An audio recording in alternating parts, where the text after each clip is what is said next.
If you are working in an environment where you have a founder, but even if you don't have a founder, like at Smashbox, we had other resources we had to tap into, like our makeup artists, right? You need to really be judicious with your time and kind of walk that fine line between creating access and intrigue with the person. So I'll use Kate as an example. When I started at Kate, one of the main ways to promote or to animate in a department store environment is to create a personal appearance. So very early on, we did personal appearances at Neiman Marcus, and we would have them booked and everything, but then people wouldn't show up. And I think the problem is, like, Kate, we know, she's like a celebrity esthetician. It's a really exciting time to come see her, but we hadn't created the demand first. So I think you just need, and there are so many other things we could have had her do in 3 or 4 hours, that probably was not the best use of it at that point. So my point is more so just know you have to create demand and walk that line, and then use her time wisely. So for instance, another thing we did that was good though at Kate Somerville is every year at Neiman Marcus, if any of you have sold to Neiman Marcus, has an annual event called Conclave. And at Conclave, they pull in the department managers from all of their different stores. And those are the influencers. Those are the people that you really want to get them thinking Kate Somerville is amazing, so they can go back out and sell your products for you. And that is a great use of Kate's time. So having her come to something like that and touch so many people that will then go and send your message out makes sense.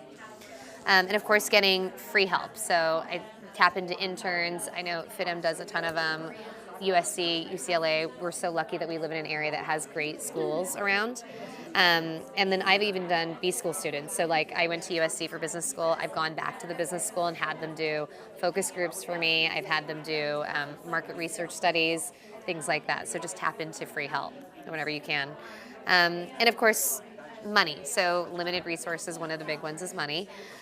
When you don't have a lot of money, there's always going to be the things you have to spend money on. So of course you're going to have your point of sale, you're going to have tester units, whatever that is.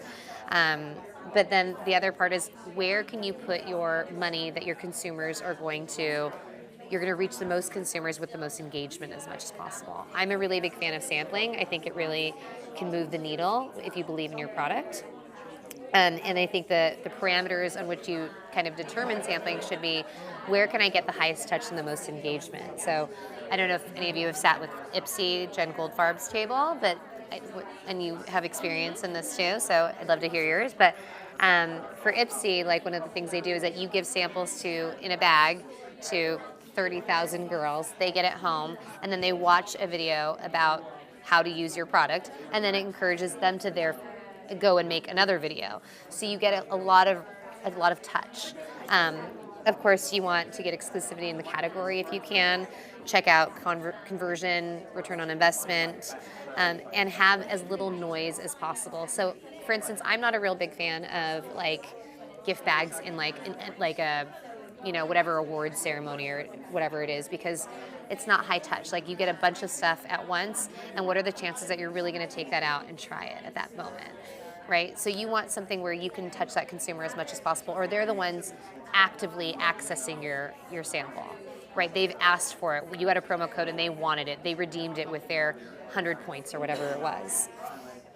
The other thing is, one example I had was, so at point of sale, everybody has to have a point of sale, right? So how can you make it work the hardest for you? Here's an example of where we tried to make our point of sale also an education piece as well at Josie Maran. So this is a product we called Argon Infinity. It's one of our best sellers now. And in the background here are all the different ways to use this product. I am sure QVC is the most profitable because the discount is better than it is at Sephora, but it is all on consignment, so that's tough.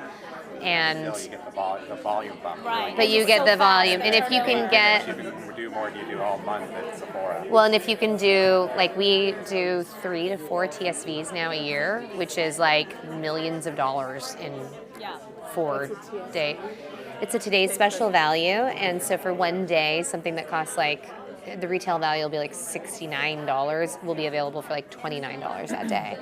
And it's like bananas. It's for one day. It's all about you or your product. And it's like on their homepage, it's on air. It's all about that for one day. 10 hours, 12 hours, 15 hours of that day. Yeah. So, I mean, I think back to this like conversation about like spending your resources though, it may be more profitable if you can get the numbers right, if you're like doing the consignment thing right and you're ordering the right way.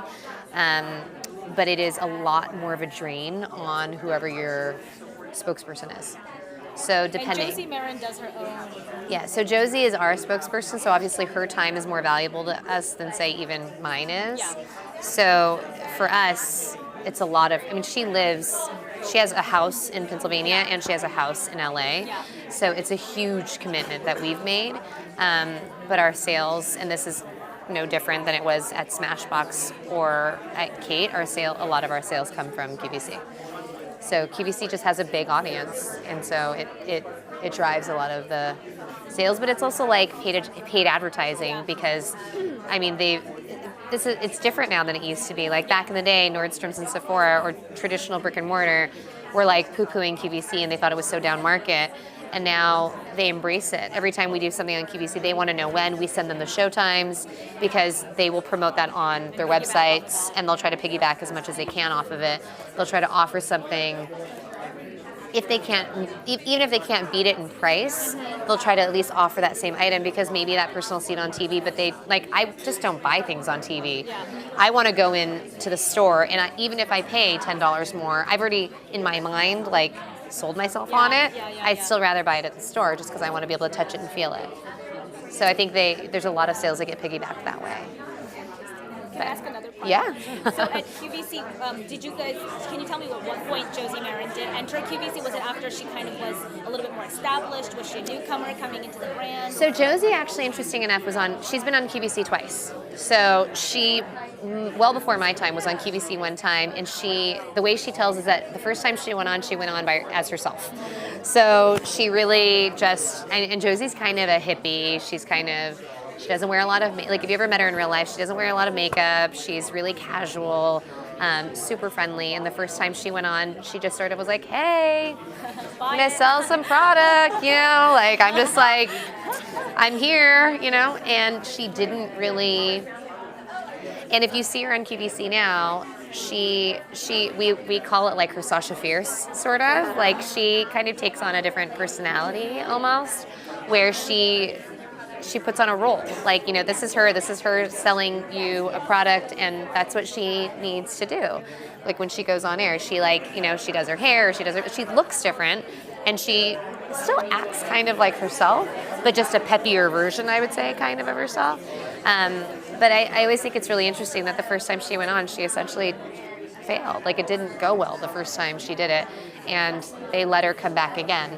So she had already, when she went back the second time, she had distribution at Sephora, but it was like, I mean, not to give away too much, but our sales in the last 2.5 years, by the end of this year, our sales will have quintupled from when I started. So that's pretty massive, right?